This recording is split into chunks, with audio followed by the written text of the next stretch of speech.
I now want to turn my attention to from all of the craziness that's happening in Europe and go halfway around the world to one of France's colonies in the Caribbean, and that's Saint Domingue. And I know I'm butchering all of the pronunciations, but Saint Domingue in its modern name is Haiti. It is the western half of the island of Hispaniola, which was the island that Columbus first stumbled upon when he discovered the New World. The eastern half of the island that you don't see here, I've zoomed in on the western half. The eastern half is now called the Dominican Republic. At that time, it was called Santo Domingo, and it was in control of Spain. Let me write that down. So Spain is here. You probably don't see my yellow that well. And then on this side, France has colonized. Let me write Spain in a boulder. There you go. Spain had colonized the eastern half of the island. France had colonized the western half. And just to get us up to speed on the history, in 1492, Columbus showed up, and it was a Spanish colony. And I'm talking about just the western side. The eastern side continued to be a Spanish colony. But in 1697, it was officially given over to the French, but it was a Spanish colony until then. And then 1697 until the period that we're talking about right now, which is the late 1700s, or the period of the French Revolution, it was a French colony.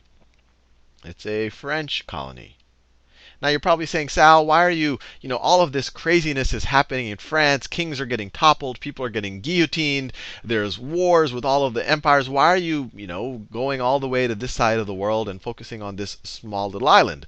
Well, the big answer, or I guess the main answer, especially from the perspective of the French, there's other historical reasons why this, I think, is relevant. But the major reason is that Saint Domingue at this time was the most, let me write that in, most profitable slave colony in the world. Now, these colonialists, they cared about profit pretty much all the time, to a large degree at this point in history. That's all they cared about. But you have to think about it. Remember, what precipitated the French Revolution, or what I think was a major factor, was that France was broke. France is broke. So you have this little island here. It's a slave colony. Their plantations produce tons of sugar cane, hugely profitable business. Anything that goes on in Saint Domingue will matter to France, because France is broke. And not only are they broke, but they have all of these wars with pretty much everybody in Europe. So let's go back and remind ourselves of what was actually happening in France at the time. We'll actually go back to France. So 1789, you had your convocation of the Estates General. The Third Estate, they were kind of a little peeved, so they met at the tennis court, and they declared themselves the National Assembly. They had the tennis court oath. So National Assembly, Third Estate. Actually, they declared themselves a National Assembly, then they were kicked out of the room, and then they had to do the tennis court oath, where they promised that they would create a constitution.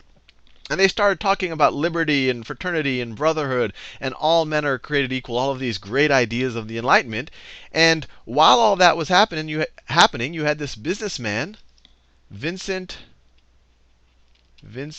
Auger. I don't know if I'm pronouncing it right. He was a wealthy mixed race. So let me write that down. He was a mixed race, and he was 1/4, African descent. African, and he was 3/4 European or French European descent. And he was in Paris on business. And while he was there, the French Revolution and this convocation of the Estates General started happening, and said, gee, you know what? I'm a wealthy, educated guy. I own land in what is now Haiti, but in Saint Domingue at the time. He actually owned slaves. I want to be very clear about this. He owned slaves as well. And he's like, I'm just as good as all of these, I guess you could say, purely European guys all around me, but I don't get equal rights now. But all of this great stuff is happening with talks of a new constitution. Let me get in on this. And so he started lobbying with several other, I guess you could say, forward-thinking individuals. He started lobbying for equal rights. So Vincent Auger, he lobbied for equal rights. the rights to vote and not to be treated like a second-class citizen. Lobbied for equal rights. Now, at first, they were kind of ignored, or the National Assembly, they wanted to do good things, but they didn't want to do something so extreme as considering this wealthy, educated, probably well-spoken individual an equal. So they were rebuffed a bit. But eventually, in March of 1790, so 1790, we're talking about March, the National Assembly passed an amendment that had the wording, all proprietors ought to be, and there's some other stuff in between, ought to be active citizens. Well, Mr. Vincent Auger and his collaborators say, hey, this is our victory. This is the wording that tells us, look, anyone who's a proprietor, I own land, I'm a proprietor. It says we ought to be active citizens. This gives us the right to vote. This gives us the right to vote. So he declared that a victory for his rights, or people like his rights. And so he goes back to Saint Domingue and tells the governor, look, all of this craziness has been happening in France. We have a National Assembly, and they've essentially given me the right to vote. Unfortunately, the governor of Saint Domingue, ignores him, or essentially doesn't listen to him. Ignores what he has to say and says, you know what, I don't care what's going on in France. I'm not going to give you and people like you the right to vote. So this obviously did not make him a happy individual. He seems like he has everything going in his favor. Even the National Assembly seems to be going in his favor, but the governor ignores him. So he starts a revolt. He starts a revolt. Starts a revolt when he returns, and he's essentially rebuffed. He returned in October of 1790. Ignored by the governor, so he starts a revolt. Unfortunately, his revolt wasn't successful. And I want to be very clear here. When he revolted, he wasn't revolting to abolish slavery. He wasn't revolting to give all black men on the island the right to vote. He was revolting to give free men of color who owned land the right to vote. And that was probably his mistake in the revolt, because I want to give you a little sense of the demographics of Saint Domingue at that time. There were 500,000 slaves of African descent. You had 40,000 white colonialists, and you had 28,000 mixed race free men, or of color, or however you want to describe them. Now, if you're going to start a revolt, you're going to get some subset of, if you're starting a revolt to defend only your rights, you're going to get subset of this 28,000 against a very well-armed, in power 40,000. Now, if he had thought maybe I should speak in a little bit broader terms, he was essentially trying to become a part of this club. But if he spoke in maybe slightly broader terms, maybe he could have tapped into some of the angst of that 500,000. But he didn't, and so his revolt was unsuccessful, and he was captured. And then in February 1791, he was executed. So it seems like all was for naught. He went through all of this trouble to get some freedom. He was ignored, tried a revolt. His revolt wasn't done that well. He was executed. But it started to, I guess, simmer within the consciousness of the people of African descent at that time. And whether or not his revolt directly led to what is going to happen over the next few years, it's unclear. But it did happen, and he was the first one that really did try to start a revolt in a major way. But anyway, after he was executed, in there started to be a little bit more murmurings, especially in the north. Most of the sugar plantations were focused around the north, and obviously the more plantations, the more profit. And there was actually a voodoo ceremony that was run by an individual whose name was Duddy bookman, and I looked for pictures of him. I couldn't find any. Unfortunately, there aren't. He ran this voodoo ceremony where he essentially instigated a slave uprising in Haiti, or what is now Haiti, but in Saint Domingue. And now, remember, look at those demographics.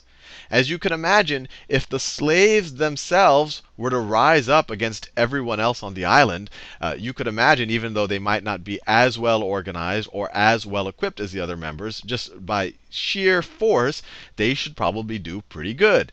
And so in 1791, in August 1791, August 1791, an all-out slave rebellion begins. Slave rebellion begins. Now, you can imagine, this scares France. Putting aside all of the things of the revolution and all of these new notions from the Enlightenment, here's your most profitable colony in the world. And all of a sudden, there's a revolt.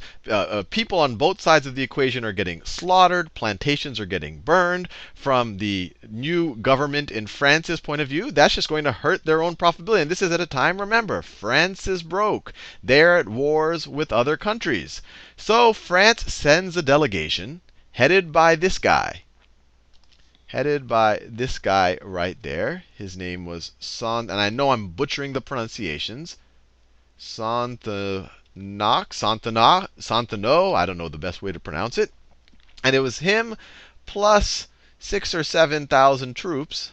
6,000 or 7,000 troops. And they essentially were sent from France to put down the slave rebellion, to kind of get things back to the way they were. And in order to kind of consolidate everyone on France's side right here, France in April 1792, so let me write this down. So in April 1792, the Legislative Assembly, you might remember a new constitution was created at the end of 1791, and that entailed a new Legislative Assembly. Legislative Assembly. They essentially gave full citizenship to all free people of color. Full citizenship. So unfortunately, Vincent Auger was a little bit ahead of his time. If he had just waited a couple of years, he wouldn't have had to revolt. Or maybe he helped to precipitate this. So it's not clear. Maybe his revolt, and then which maybe helped precipitate the eventual slave revolt, which eventually might have helped the Legislative Assembly come to terms with this idea. Maybe he made it happen, or maybe it would have happened on its own. But they made full citizens out of people, free people of color. Free people of color. And they probably did that. I mean, you could view it as kind of a positive or a negative spin. The positive spin was this is consistent with the ideas of the Enlightenment and the Revolution. Or if you want to kind of view a more strategizing view on it, they probably said, hey, there's all this craziness going on in Haiti. If we can at least get these people on our side, we might be able to properly suppress these people over here. And let's be clear, many of these mixed race free men of color, they owned slaves themselves. So from their own self-interest, they were actually very similar to the white colonialists in Saint Domingue at that time. So if they were a little bit more strategic about it, it might have been just to kind of consolidate the power on the free people on the island or the landowners on the island. But they sent that message with Santano and 6,000 to 7,000 troops to get things back in order. But you might remember, and even that, this did not make this made many people very unhappy, even on the island. As some of those white colonialists at that time, they weren't the most liberal thinking people, and they probably didn't appreciate this idea of free men of color being able to have all of the same rights as they did. So there was obviously a lot of antagonism against this guy, against Santano right there. And then you might remember that in February 1793, we saw that in the previous video, or in several videos ago, February 1793, you start having war with Great Britain. War with Great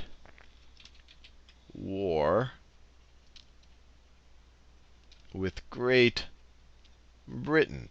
And Great Britain had control of this right here. That is Jamaica. That is Jamaica. Just to be clear, in green right here, this is Saint Domingue. So that is Saint Domingue. And right here, this is Santo Domingo, controlled by the Spanish. So you had a big problem. Here he is, Santo Knox right there. He's antagonized some of the whites. He's trying to put down a slave rebellion, or at least get things back to normal. And then all of a sudden you have the British over here, and you have a lot of these white colonialists that start saying, hey, you know what? If France is going to be like that, we're going to side with the British. We're going to side with the British, or we're going to get help from the British, and we're going to use that help from the British to essentially get our way back in Saint Domingue. Now, the Sonthonax, who was, as far as I can tell, he was of a more liberal persuasion in that he was sympathetic to the plight, definitely of people of mixed race, and even to the plight possibly of slaves themselves. But also for strategic reasons, he saw the writing on the wall as well. He said, gee, you know, I have 500,000 slaves, and we need to fend off the British. So, and this is a pretty bold action. I mean, this is in the history of slavery. This is actually one of the most significant declarations. In 1793, in August of 1793, it might be a reflection of his own ideas, or it might have just been because of the threat from Britain. Sonthonax, or whatever, Sonthonax declares freedom for all the slaves. Declares freedom for slaves. He wasn't saying that they would have all of the same rights as land-owning men, but he's essentially abolishing slavery. And well, this was initially, he did it just in the north. So this was at first just in the north. But in September and October, he eventually extended it to all of the French possessions in Saint Domingue. Now you can imagine the slaves that were revolting this entire time, they're a little bit suspicious of this gentleman.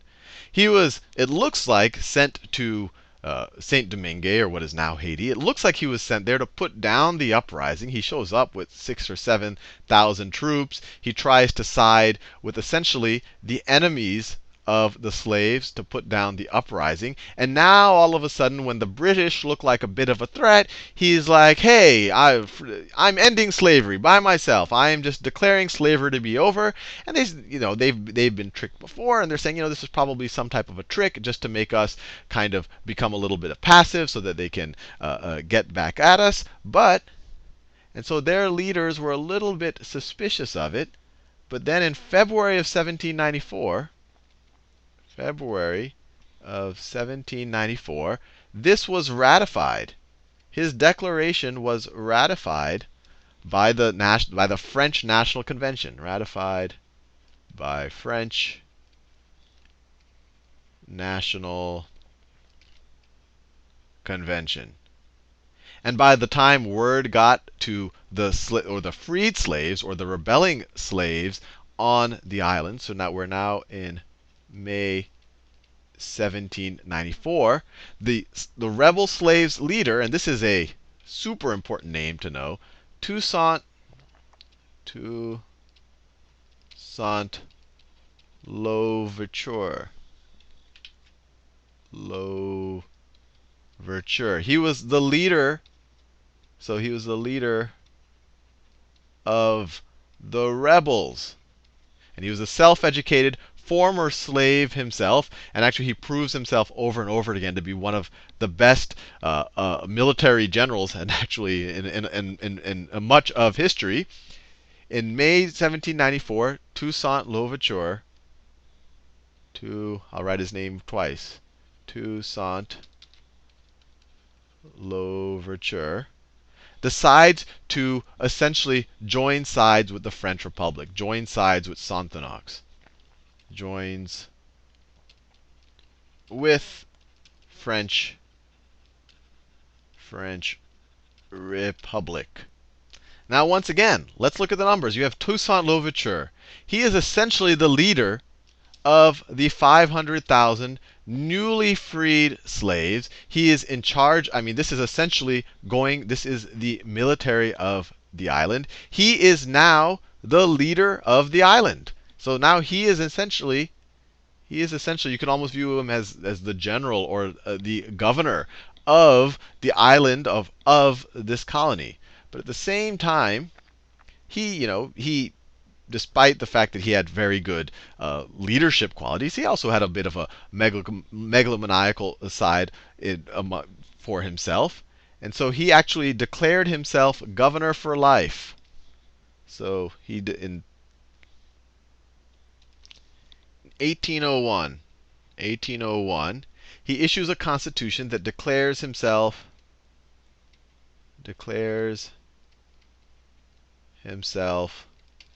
governor for life.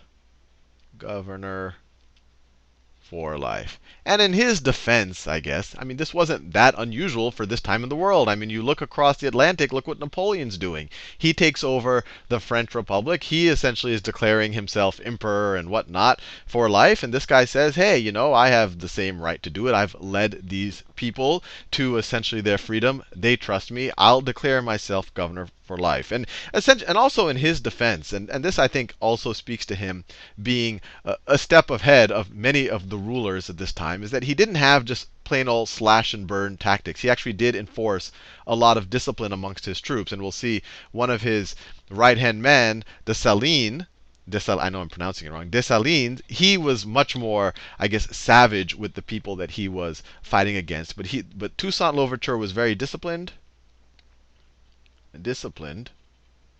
And when he came to power, he actually did not try to get revenge on the mixed race or on the white plantation owners. He realized that, hey, you know what? We are a new people in charge of what is essentially a new country, or in his mind, it's a new country. But let's not try to rock too many boats. Let's try to kind of keep our society going in some reasonable way so that we don't just, ruin ourselves into oblivion. And he also did not declare independence from France. So that's an important point too. He wasn't some type of, he didn't want to completely disjoint themselves from France. So no independence. He was just happy essentially being part of the French Empire, but he himself will be the governor. Well, now you can you can imagine on two levels Napoleon was not happy. And you remember that in 1799 and especially 1800, Napoleon comes to power, calls himself the First Consul. Napoleon not happy. And he's not happy on essentially two grounds. One, there's this upstart here declaring himself declaring him governor for life of this island. No one can do that but Napoleon. The other problem that Napoleon had is all of a sudden, once you lose 500,000 slaves and they are now free men, and they can essentially, you now have to pay them maybe slightly better wages instead of just making them do what you want and just extracting all the profits, the island, the colony, becomes much, much less profitable. So in the back of his mind, he also wanted to reinstate slavery. And you'll see that he does it explicitly later on. So doesn't like slave freedom. So he sends his brother-in-law. You need a dirty job to do. You got to send someone you trust. He sends his brother-in-law, Charles Leclerc. Charles Leclerc, with 40,000 troops. 40,000 troops. So Napoleon is definitely taking the situation seriously, with 40,000 troops to essentially take back the island from Toussaint Louverture. And so you imagine there's this huge battle that goes on the island of Saint Domingue, or the western half of the island, or the part that's controlled by the French. And eventually, they start to get the upper advantage. And it doesn't help the fact that Toussaint Louverture's, some of his closest generals or his closest aides, when they kind of see the writing on the wall, when they see that this guy, and the next video I'll talk about how barbaric some of the things this guy did was. But once some of Toussaint Louverture's generals started to see the writing on the wall, they actually turned on him. And one of them was, and he actually ends up completing the revolution, but while he was fighting for Toussaint Louverture, this is Jean-Jacques Dessalines.